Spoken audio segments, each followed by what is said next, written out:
Ladies and gentlemen, boys and girls, voters from around Texas, I'm guessing that's who they're going to be voting for you.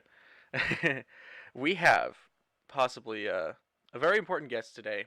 He's a good friend of mine. I got to talk to him in person for a little bit the other day, and he's running for Congress. He's a pastor. He's a family man. He's a good man. I met him.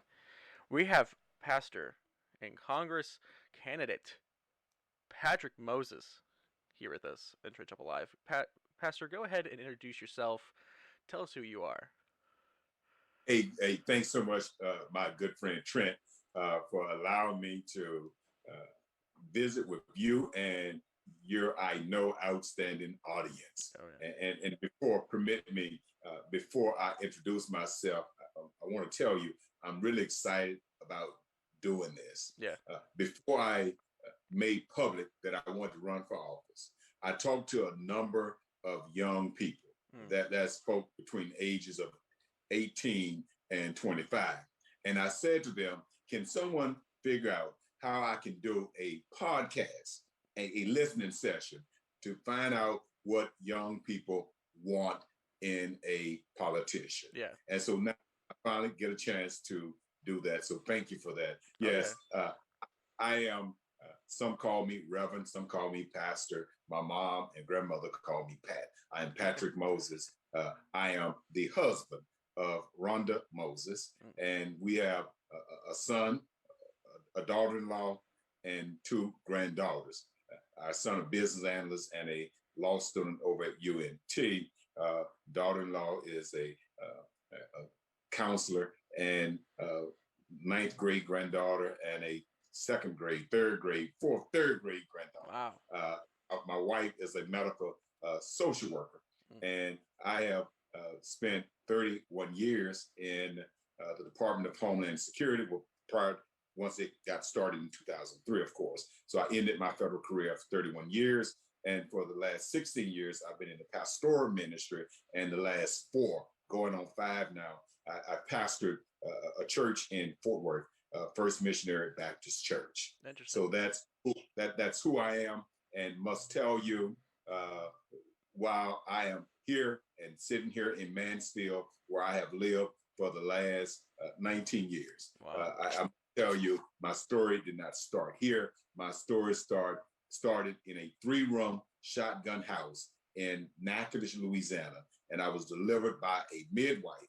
And by the way, when my mother gave birth to me, Mm. she could not vote because of Wow. Jim Crow.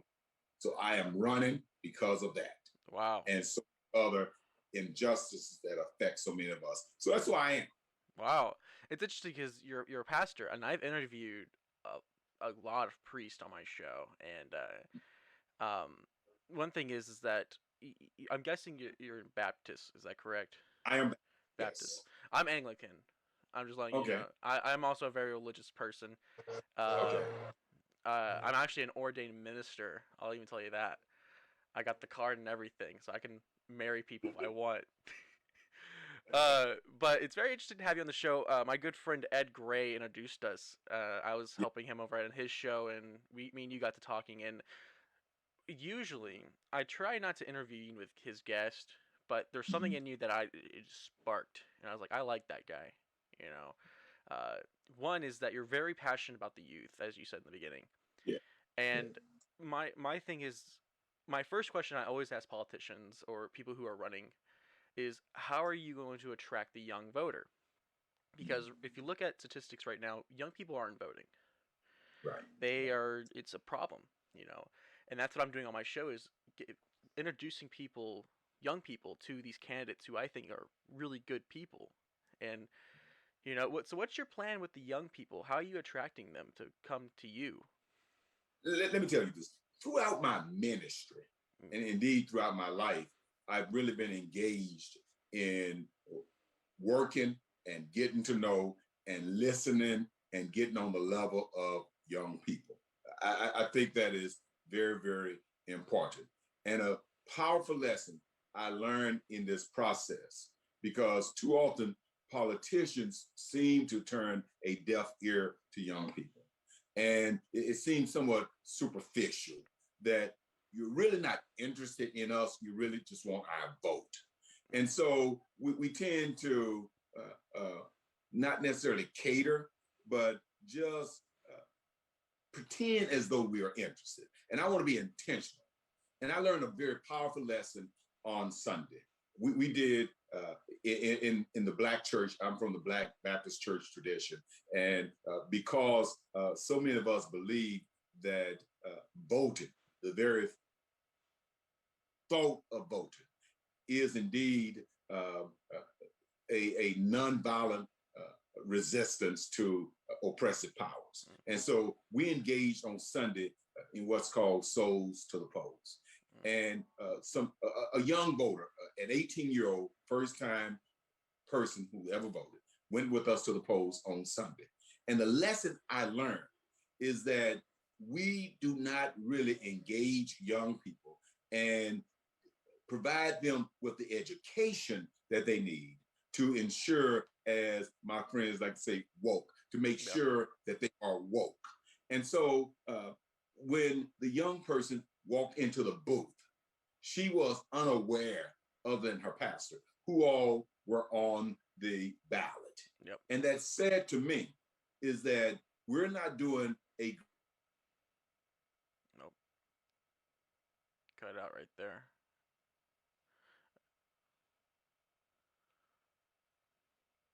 Mr. Moses, are you still with us?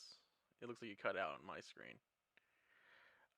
While we figure this out, Patrick Moses running for the 6th Congressional District in Texas. Likes to have he wants your vote.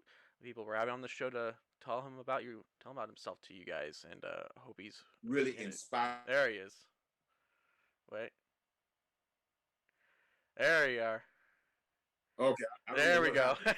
Okay. No I have problem. no idea what happened. Hey, that's somebody who doesn't want me elected. I don't know what's going on. Yeah, somebody at Zoom, they're like, no. I know. He's talking about young people.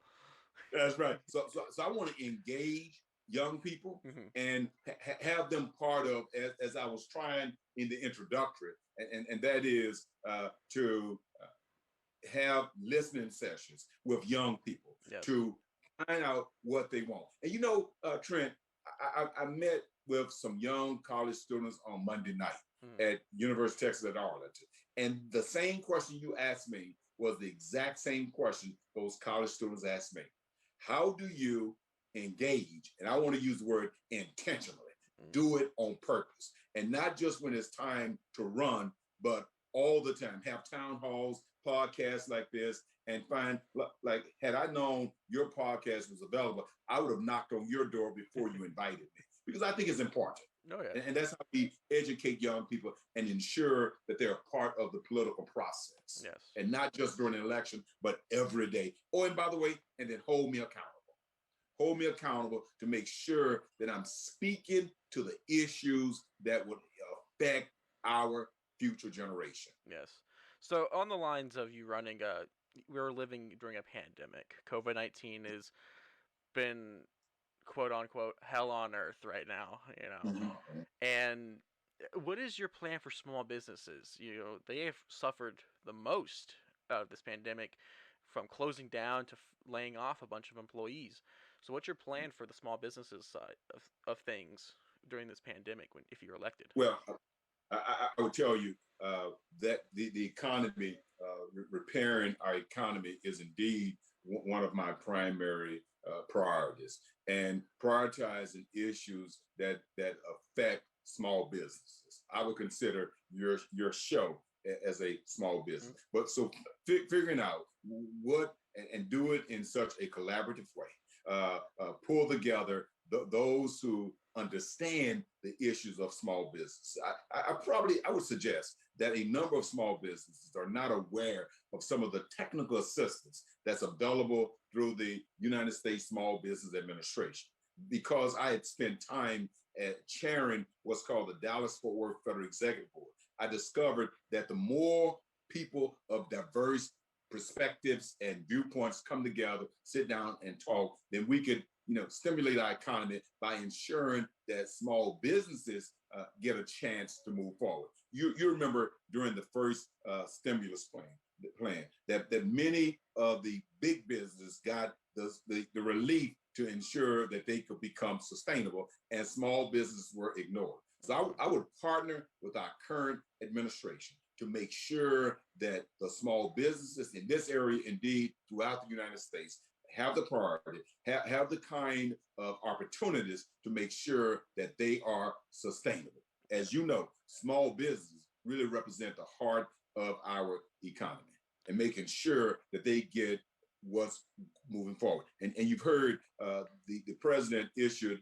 a infrastructure plan. I would like to make sure that those small business contractors, women owned, minority owned, veteran owned, and all those who can participate in those kind of hub zone and small business initiatives, that they too are able to compete and able to ensure that they can move forward and grow their businesses and take care of their families and their communities. Yes.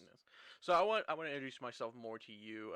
We saw each other for a day, like a few minutes in an hour, but I want to Mhm. introduce myself fully to you.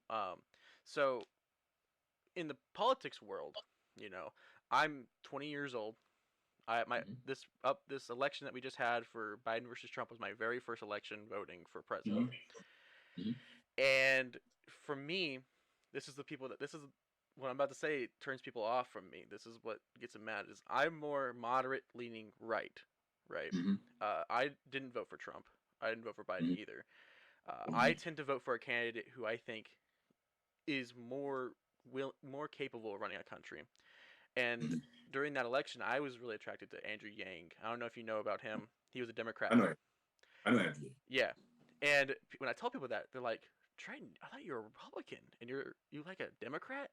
I go, "See, the thing about young voters is that they listen to their parents and their family. Mhm. We like Donald Trump, so you're gonna vote for Donald Trump, okay? Because we are Republican. I'm a Republican, so I'm gonna vote for the red guy, okay? But what we should be doing is telling people, hey, educate yourself. Why do you like Donald Trump? Why do you like Joe Biden? Why do you like Andrew? Why do you like these people? And Mhm. vote for a person who's determined to run this country. I have yet, as a young voter who has voted, I think, for 3 elections now for presidential, local, and I think one for a couple years ago for like Mhm. term limits and stuff. Who is more capable of running? And you know, your willingness to be a congressman for our state. You know, you are a guy who's like, I believe in this, this, and this. ABC is what I like to see. You know, Right. and I don't really hear much from other people who are running right now. I might see a TV ad, you know, Mhm. like, hey, I'm John Doe and I'm running for Congress, and you can bet yourself I'm a Republican. I'm like, I don't care. Why should I vote for you? What do you believe in? And one thing that I found really, really interesting about you is your climate crisis. Uh, our climate right now, there's a lot of, it's a hoax. It's not a hoax. It's real. It's fake. I was for the longest time not believing in the climate crisis, and then I saw it firsthand what it's doing. The Earth is heating up, people. So, what is your plan if elected? What is your plan for our climate crisis? Hey, I'm glad you recognize Yeah. that, and recognize the fact that I am a public administrator, and I am a what I consider a prophetic preacher. Yes. The intersection of the secular and the sacred in ensuring the liberation of all of these great people created in the image of our God. Mm-hmm. And so let me tell you, Trey, uh, I'm sitting in a house right now. If I were to come out of my study and go into my living or dining room, you would think something is wrong with me because of that February Arctic blast. And I'm still working, waiting for the contractor to come out and repair all the damage to our house. Mm-hmm. It's real. It is real. And what I want to do is ensure that those who have the right, not the political, but the empirical based evidence, the scientific skill set to guide us and make sure that every single issue is not about politics, but some things are about global warming. Some things are about clean air. Some things are in fact about environmental justice, so that your age group, and those who are behind you will have this. I sound like a broken record, a scratch record. I get it, but have a sustainable future. Yeah, the economy, but environmental as well. So in my mind, let me just say this. In my mind, justice is justice. And the environment, there are some environmental injustices going on, and we got to do better. But we can't do it in a silo. We can't do it in our echo chambers. We can't do it listening to our favorite politicians or our favorite television show. We got to listen to the scientists, listen to those who have dedicated their lives to ensuring that all of us can breathe good air, all of us won't fall off a cliff, all of us won't ever go through this neoliberal, unnecessary, overly partisan ERCOT decision that we experienced in February. Mm-hmm. So it's about engaging the scientists and listening to the scientists, and stop being so partisan on talking points, and making sure that we move our economy and move our environment and make sure there's equity in all spaces in society. Yes, and what I was going on before is that I'll just you know let's make it easier for people. Me as a Republican, I'll just say that. There you go. How are, how are you a Democrat candidate? How are you trying to get Republican votes? This is a time where people are like, I don't trust Democrats. We gotta drain the swamp, as they say. What's your planning leading more Democrats to vote for you or Republicans to vote for you? Hey, first, let me just tell you this. I am created in the image of God. Mm. And my main thing is about equality. Yes. It's about justice. And the scripture I read, the playbook that I try to follow, I try to live by, it isn't about the color of your party, which one of those animals you follow. If it's red or blue, but it's about justice for everyone. And so, unlike some, I am not interested in just talking and engaging and spending time with a Democrat. Yes. I was in Waxahachie, and I was talking to a gentleman, and he told me he was a Republican. I said, good. I'm a Christian. Yep. I'm a person. Yep. Let's focus on some critical issues and stop the talking point, because talking points are responsible for us being in the problem, in the perspective we're in right now. Let me give you an example. Okay. Remember during the healthcare conversation, the Affordable Care Act passage a few years back, yes. and many politicians fought the Obama administration tooth and nail, demonized healthcare, and stopped calling it affordable care and start calling it Obamacare. And those same politicians did not tell their constituents that they were in the Washington, D.C. exchange. That's hypocrisy.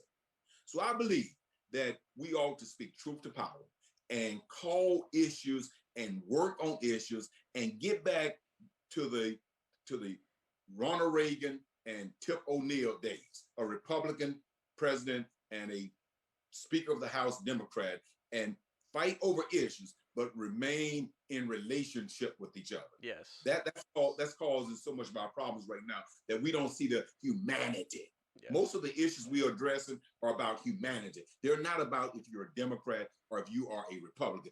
They are about if a 20-year-old like Trent, when you turn my age, that you can look back and say, I had a good ride. Oh, by the way, let me make sure that I could go to the finish line. And that's what life is about. Yes, and I say this, I tell people this all the time. What we're living in right now, it's basically a war between ourselves. If it's either a Democrat versus a Republican, and I've always when I turned 18 and I was looking into who I'm going to vote for, I came out and said, you know what? I'm an American. I'm a Christian. I'm going to vote for somebody who I think can run this country. Mhm. And I think it's so stupid that we put labels on. I mean, our founding fathers Mhm. stated country over party, Right, and we're right. not doing that anymore. Where it's now party over country.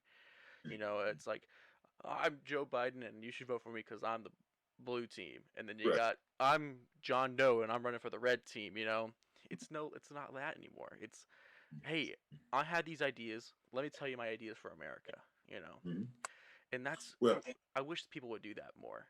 yeah, one of the things in my opening video I shared with people, our leaders, and they've failed us Yes. because we're fighting. We're fighting unnecessarily. And I spent 31 years in the federal system. So that means I worked for 6 different presidents, from President George Bush, the first one, Hmm. to President Joe Biden. 6 administrations. Partisanship did not come into play into work that I had to do. It was about making sure that I served the public. Hmm. And what we need, honestly, is people to set aside those labels. I get it, how money influence elections. I understand that. I don't agree with it. I understand it. But we need to get back to the basics. And someone may need to pick up a ninth grade. In my world, it was civics. Now they call it American government. Yep. But a ninth grade government book, Yep. and really understand what we the people is about.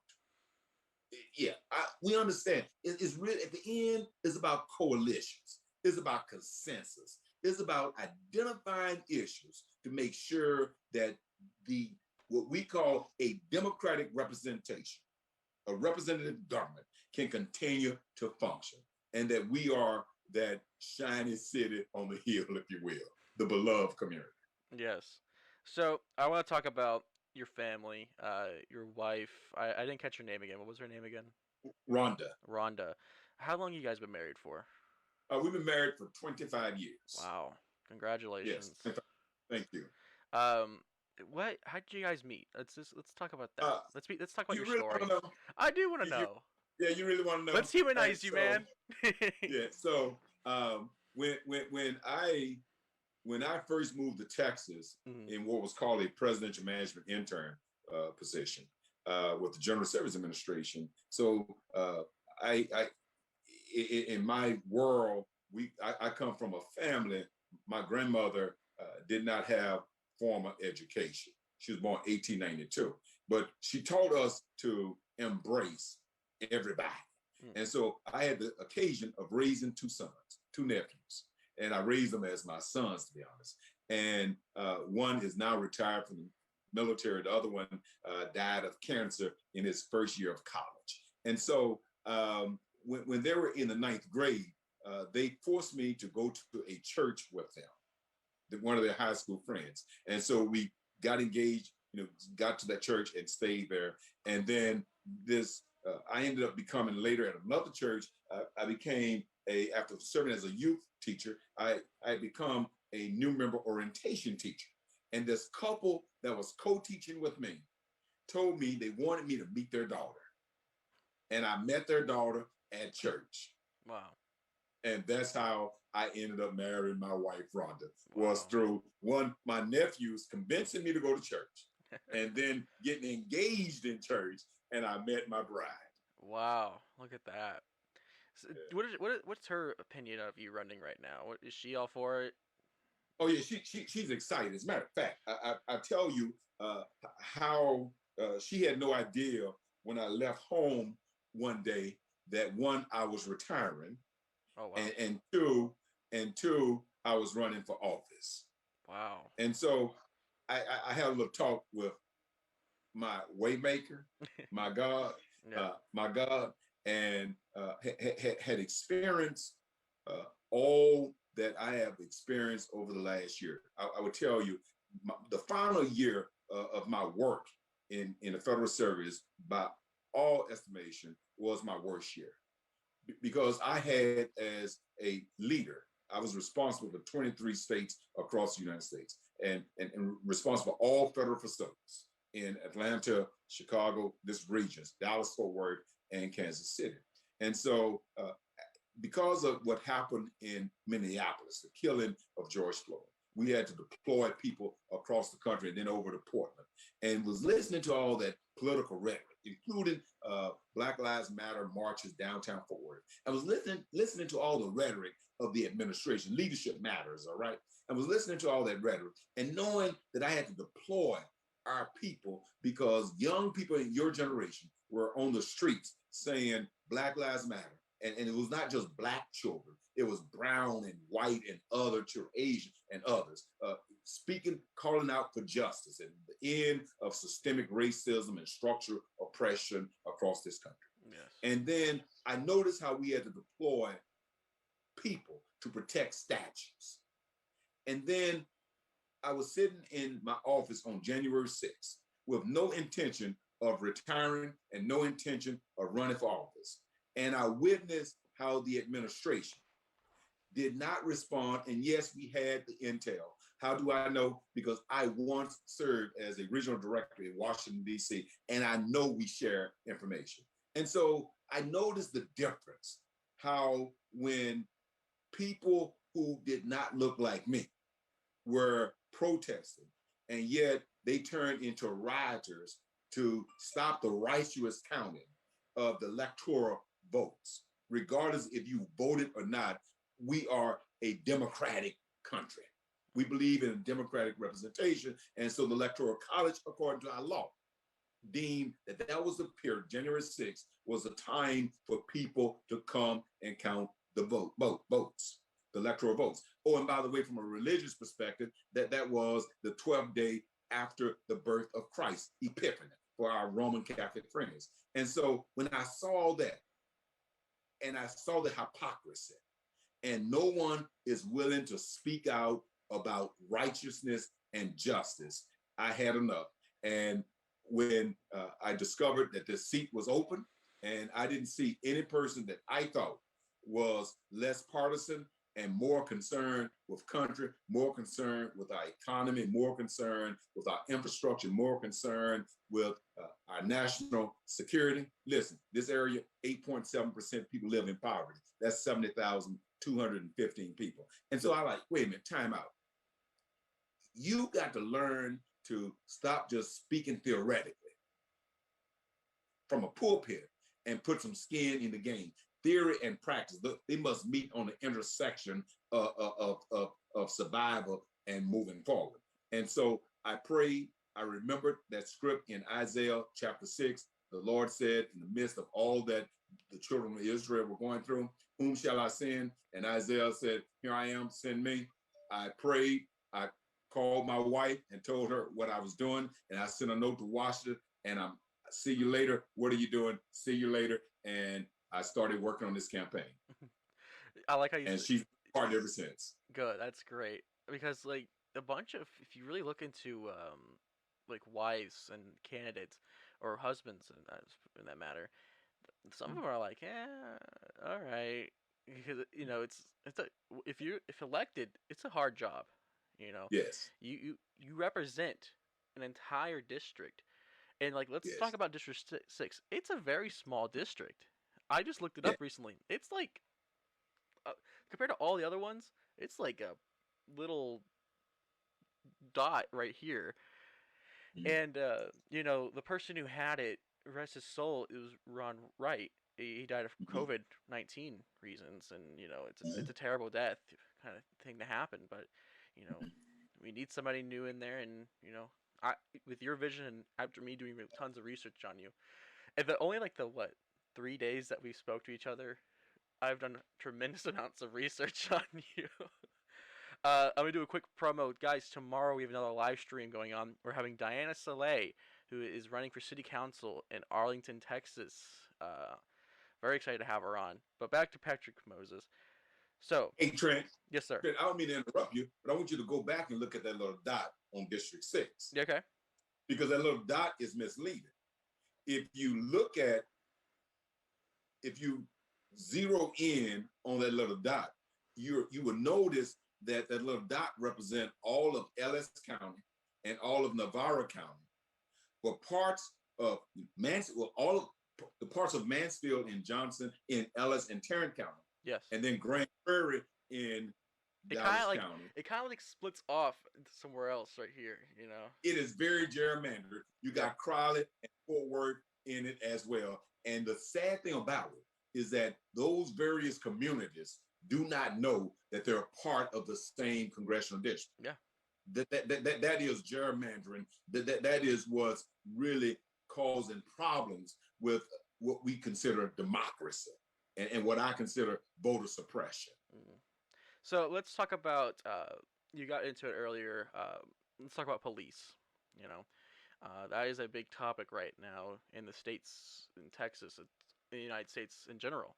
Is that police reform is wanted? You know, uh, with the death of George Floyd and the verdict that just came out. You know, the man guilty. You know, second degree murder, third degree, and manslaughter. You know, how do you feel about that? Do you feel like this is a move in the right direction? We're getting justice. Police, say that again. Police reform. What? Which one? With the verdicts and I don't know if you can hear me. There we go. With the verdicts happening with Chauvin, I think is his name. Mm-hmm. Yes. Second degree murder, third degree murder, and manslaughter. Do you believe that we're moving in the right direction? We're about to do the other cops that were involved next. Yeah. Do you believe we're moving in the right direction with this? Yes, I do believe we are. I do believe we are. I reached to my right and I picked up this magazine called Police Chief. It's the journal of the International Association of Chief of Police. In my previous role as Assistant Director of Field Operation, I guess I still am a member. My dues still paid up. And what you'll notice that police leaders are partnering with members of the community. And they are recognizing that there is a need for reform in policing in America. There are some legislation, Supreme Court decisions, and others that have caused some bad apples in police departments to think that they could take whatever action that they want to take and walk away, and people just believe them. The decision in Minneapolis was a righteous decision. It did not take anyone with any sense of knowledge to know that your knee on the neck of someone for 9 minutes and 29 seconds is not policing. That was a murder. Now, here's what we need to do when we talk about police reform. I am 100% convinced, and I shared this with my leadership as a parting word with the Department of Homeland Security. We have to make sure that we focus on what I call strategic recruitment. And strategic recruitment means that, in my word, my way of thinking, that we make sure that we recruit the right candidate and provide that person not necessarily with the training, but the right education. Because in law enforcement, we spend too much time on teaching lethal force skills and less time in teaching, I'm gonna call soft skills. Things to ensure that it doesn't matter what a person is accused of in the United States. Remember, you are innocent until proven guilty. Yes. You're not guilty because someone accused me of a crime. And police officers must understand that. Hey, listen, yesterday, I think it was New York Times, maybe Washington Post. If you recall, 2014, when Tamir Rice was killed in Cleveland, that police officer now is trying to petition back for his job. He got fired. And he got fired because not so much killing Tamir Rice, which was sad. He got fired because he was terminated from the Independence Police Department Mm. and came over to that police department. You follow me? So Mm. we need a sense when we talk about reform. We need a sense of accountability where citizens have input, and we are strategically training people from day one, and we're continuously training them. Mm. And that's what reform looks like in America. Yes. Police reform. Yes. Yeah. Yeah. Another big issue that's going on right now is gun control, and that's a big topic that's going on right now. As somebody who, you know, my family owns guns. We have the licenses. We went through the whole training for it, background checks. We went through that. I'm about to go through it. I I, I believe that handguns are okay. I don't need an AR-15. I don't need that. But I'm a big believer in the Second Amendment. That's a right given to everybody. Not just white people. That's anybody can own a gun, and I think everybody should own a gun legally. Mm-hmm. Uh, if you look at it right now, a lot of people own guns illegally. Mm-hmm. What is your plan, if elected, to make sure that gun control is safer for people, the correct procedures go on, and get these illegal guns out of here? Gun control is an issue that drives hatred and drives this divisiveness. But what's churning that, the cog in that wheel, is actually economics. Mm. There's nobody who's trying to take anybody's gun. A lot of people believe that. Yeah. There's no one trying to take anyone's gun. If I need a driver's license to operate a motor vehicle, and I need an identification card to go into the polls, and I need an identification card to secure anything else I need, then I believe that every person who wants a weapon of any kind, and I'm with you, there are some guns you really don't need. Nah. But whatever gun you want to purchase, if you purchase it, I overplay this word from a righteous perspective. If you follow the rules, the laws, The rules. then right, there ought not ever be a problem. Like But here's what we need to do: we yeah. need to get citizens, people, industry, politicians, government of all sectors, both the local, state, and federal, and come together and come up with a solution so that we can ensure people can live. Because let me tell you, you have a right to bear arms. I have a right to own a gun. Mm. But you, Trent, my friend, also have a right to live. Yes. Yes. And that's not a balancing act. That is an issue of humanity. That's an issue of divinity. Yes. I 100% agree because if I legally have to have a license to drive, Yes. I should have a license to own a gun.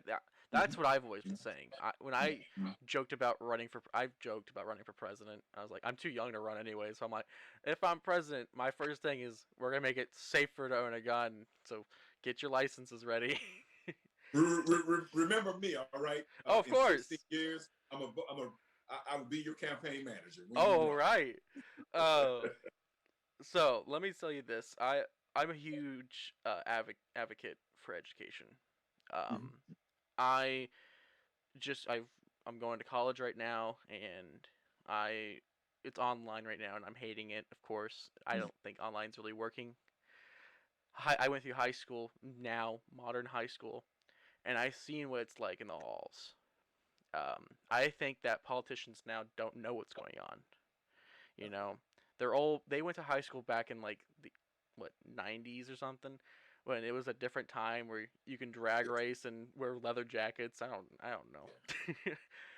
But uh, I believe that the education right now is failing. Mhm. Uh I went to high school. We had textbooks from 2002, and I Mhm. went to high school during 2016 and up, right? What is I I've always had a humongous issue with how schools are being run. And what is your plan for the education system to work with that? Let me tell you. Yeah. All right. So I did tell you the woman who had great influence in my life, my grandmother, my mother too, my grandmother. But my grandmother never got an education. Mm. When Trent, because of child slavery, and she was born a few years after slavery, Mm. and she was 72 when I was born, and she couldn't read and write, and so when she would go cash her Social Security check, she would have to write a mark, like a cross, and as a 10-year-old fifth grader, I would have to authenticate her signature. And my grandmother used to say to me often, what you need in life is a good education. Yes. Now, here's what she would say. She would say, get something here and something here, because nobody can take that from you. And she would often say to us that education, think about this from a nonviolent resistance perspective. Education is your freedom out of poverty. But unfortunately, politicians play with public education more than they do anything else. And when you look at schools that are failing, schools are failing because we as the electorate, we elect politicians who go in and gut out public education. And that's why our school systems are in the predicament they're in right now. Mm. You know, I've been asked, well, when you go to Congress, what committees you want to work on? And I tell people labor and education and homeland security. Labor and education, because my concern with the economy, my concern with small businesses. Oh, and by the way, my concern with education. Imagine you mentioned this district, but there are so many people in this district in low touch communities they don't have access to broadband infrastructure, the digital divide. And so what is happening? Because children, like you mentioned, you're on online school, children are going further and further behind. Yes. We got to do better. In this country that is really one of really the best country in the world to live in, we cannot allow other countries to continue to better educate their future generation than we do. Yes. We got. And let's talk about you. You know, bachelor's of arts in political science, a master in Yes. public administration, and a master's. You are a smart cookie. Oh, and I'm working on my I'm working on a And a doctorate doctorate. doctorate Wow. ministry over at TCU as well. Wow. Uh, At I, TCU. I'm in the writing phase right now, Oh. but I put the writing phase on hold to run for this office. But you're a smart. Like, let's say you went to uh, Southern University and A&M. You Mhm. know, you're going to TCU. I mean, these are well-known colleges.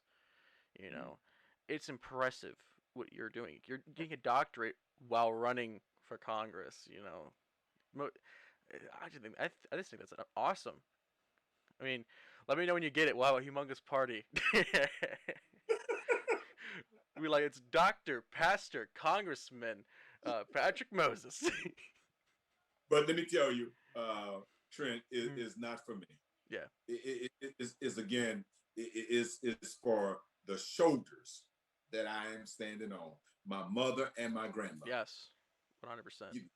They grew up in Jim Crow South, and it's a representation of the young people who are behind me to let them know that you too can move forward in life. Because I'm telling you, there are people in my neighborhood who would have thought I would probably be in the neighborhood right now, if not sitting on death row in Louisiana in Angola.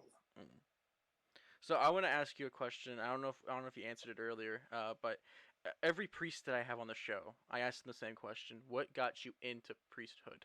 You know, I feel like that's a very interesting story to tell because for me, I tell my story all the time. I tell my testimony a lot, as they say. I was I consider myself more agnostic. I Mhm. believed something was there, but I needed more proof. And Mhm. I sat in my church, and I closed my eyes and I came face to face with Christ. And he told me, I'm not done with you. There's a lot more in store for you. And I was like, okay, this is my path. I have to continue this. I'm working with my church right now. I mean, I was emailing them this morning about ideas we can do. I feel like my job as a Christian is to get young people back into the church. You know, Yeah. so I want to hear your testimony. What got you into being a priest? Never wanted to do what I'm doing. Yeah, I wanted to go to law school and pursue legal education and move on with life. I never wanted to do what I am doing right now. But every time I tried to find another street to walk on, I always came back to the church.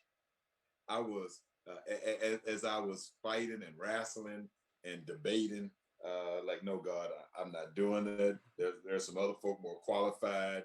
There are people coming out of college. They're going directly to seminary. I'm working. I got a boy in college now. I don't have time. Can't do this. And don't tell your audience. You might want to put me on mute on this one.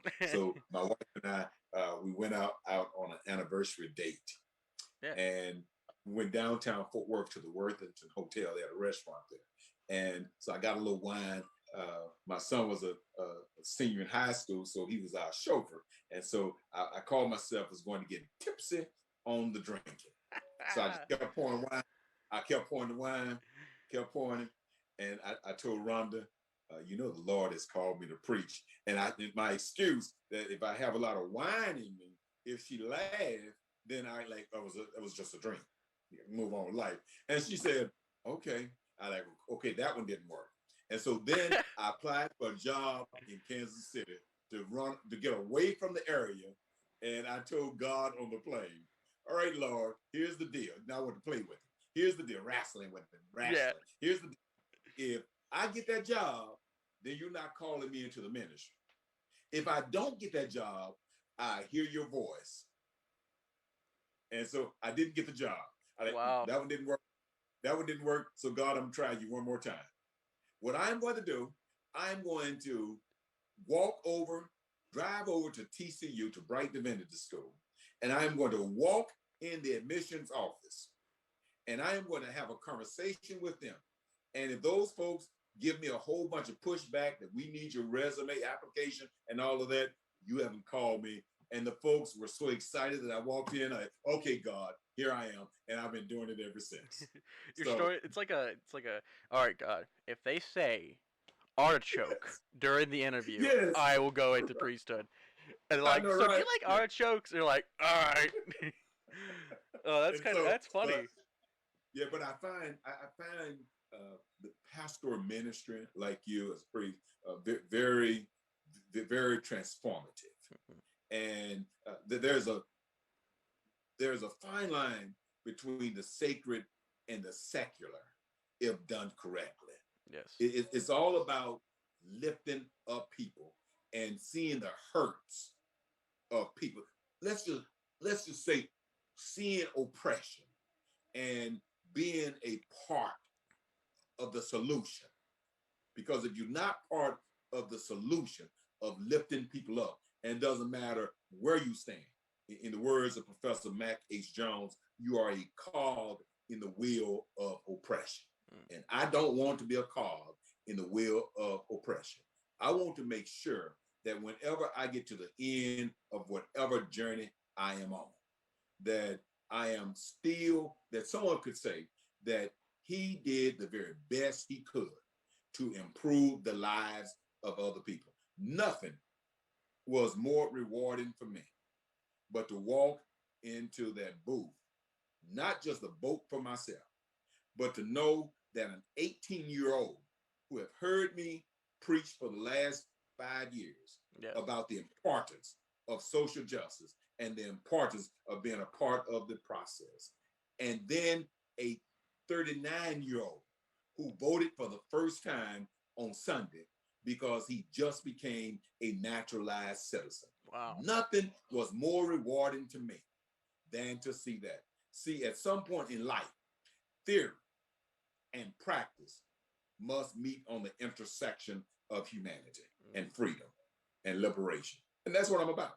Yeah, because we spoke in person, and one thing I also very much like about you is your personality. Not a lot of candidates. I could tell by a person's personality by emailing them now. I got this superpower of telling you, oh, this guy's gonna be boring. I just know it. And from talking to you in person and seeing you on the Ed Gray show, you're fun. I You care a lot, and I wish you the best in this election. I really do. thank you. Because I spoke to Jim Ross. He's running for mayor of Arlington, the city I live in. I watched your interview. Oh, Yes. really? What'd you think about that? Yeah. I like that. Thank you, Yeah. thank you. He encouraged you to run. He I did. like that. I'll tell you that story. I might run here and Hey, you in the should run. future. I might run. Hey, you should run. I've been meeting so many city council candidates and mayors, and I'm sitting here going like, I can do this. I know it's easy You now. know, I'm glad you're saying that because I would tell you, I'm not well funded to run for this race because I'm not a recycled politician. I'm a newbie. Yeah. And so people want to put money into, recycling, Yeah. recycling the same thing.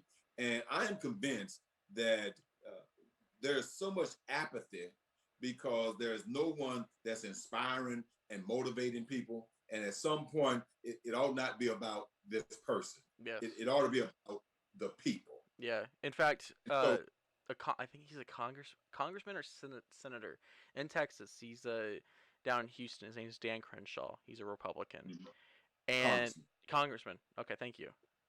And he won entirely from just using social media. He said Yeah. he goes, I did not put out signs, I didn't do anything. I social media, and he won. I think he just won his second term a while ago. And I'm sitting here going like, I know so much about social media. I know how to build websites. I do video, podcasts. I can easily landslide this. I think you froze that on me. I love this. I love Zoom, guys. Again, during this show, we have been talking to Pastor Patrick Moses. He's running for Congress in the 6th District of Texas. He's looking for your vote. Early voting, I think, ends today. And if you guys don't vote today, you have May 1st to go out and vote. That's election day. And we are back with Patrick Moses. Yeah, I don't know what's going on. Whenever we get prophetic, every time we start to talk about ourselves, like, yeah, I'm gonna run. It just nope, like, no, you're not. Yeah.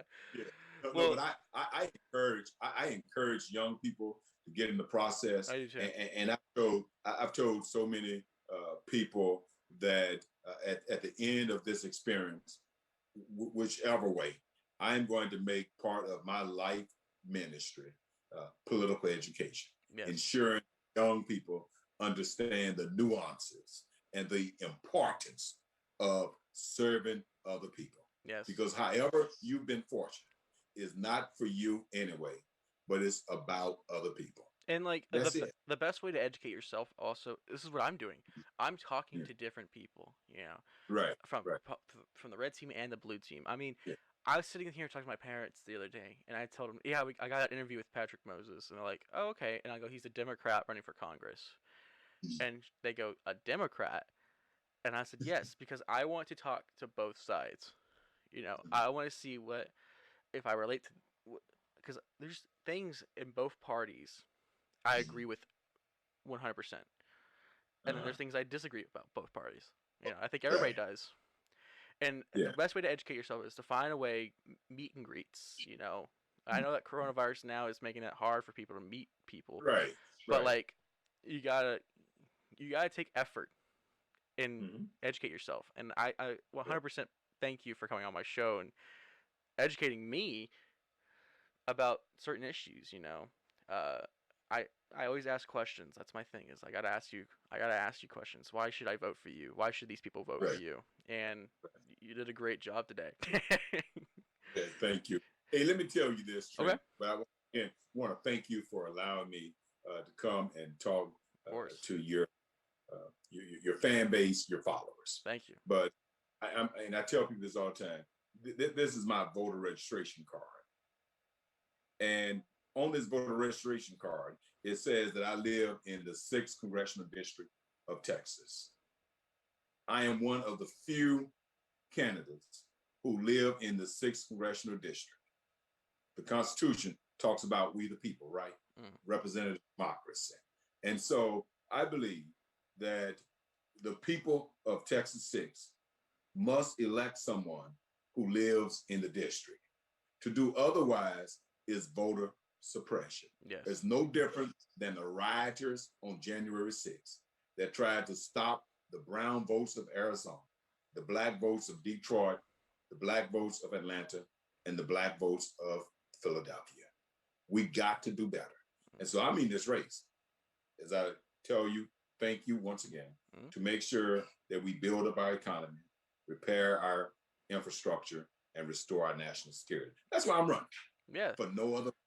And And on I and believe Sunday that morning, I'm back in the pulpit. I believe that in the worst case scenario that you don't get elected, I think you should definitely run again or run for something else, a mayor position. I believe that you have high what's the word? Uh, Very good background, a good head on your shoulders to lead. You know, Thank you. of course. Guys, if you guys want to have more information about Patrick Moses, you can visit his website, patrickmosesforcongress.com. He has everything about himself. I've been reading from his website, and all around just a great guy. He's the guy with the bow tie. He's the guy. I I'm started looking to wear, I started to wear one today, but I thought I'd be a little a casual. little casual. I mean, I'm wearing a polo. I was thinking about legit dressing up and wearing the bow tie and say like, "Look, we're gonna be touring during this episode." But is there anything else you want to shout out before we end the show? No, thank you so much for Of allowing course. me to be a part of this conversation. And I really hope that we can continue this conversation as we continue to lift up our community and educate our young people. But I will tell you, Trent, Yes. I will tell you this, and hopefully I'm talking to your audience. Yes. On May 1st, go vote as your obligation to this country. And I hope that something I said today will cause you to look for Patrick Moses and vote for me. Yes. Thank you again. God Of bless all of course. you. Oh man, Patrick, I want to thank you for coming on the show. We gotta work together in the future. Yeah, Whether yeah, we gotta do something. I yeah. got some ideas. We'll do something Yeah, fun. all right, good. When I Good. run for whatever I run for, I'll definitely give you a call and go. I need your endorsement. I'm your are you campaign manager Oh, or I what? got. Oh yeah, I forgot. Campaign manager. One of the you got the endorsement automatically. But Yes. if not, campaign manager. Well, thank you again for coming on the show, guys. Again, Patrick Moses for Congress.com if you want to learn more about him. Guys, thank you guys for watching. If you guys did miss the video form, the audio is gonna be out. Don't worry, we got all these platforms. We're on Spotify, baby. We're doing great in the show, guys. Again, tomorrow we're gonna be live again at 1 p.m. with Diana Soleil. She is running for city council in Arlington. I'm very excited to meet with her and talk to her about issues that I have for my city. If you guys want to also listen to the interview with Jim Ross, he's running for mayor. It is out, and Maddie Parker, who's running for mayor of Fort Worth, is also out. Again, thank you for coming on the show, Patrick, and Thank you. I hope your campaign does well. I wish you the best of luck. You're my prayers. You are now a part of Trent Chapel Live family. How does that feel? I'm happy. Glad. Thanks Yes. for having me. Of course. Appreciate it. All right, guys. Thank you. We are out of Take here. care. Peace. Bye bye.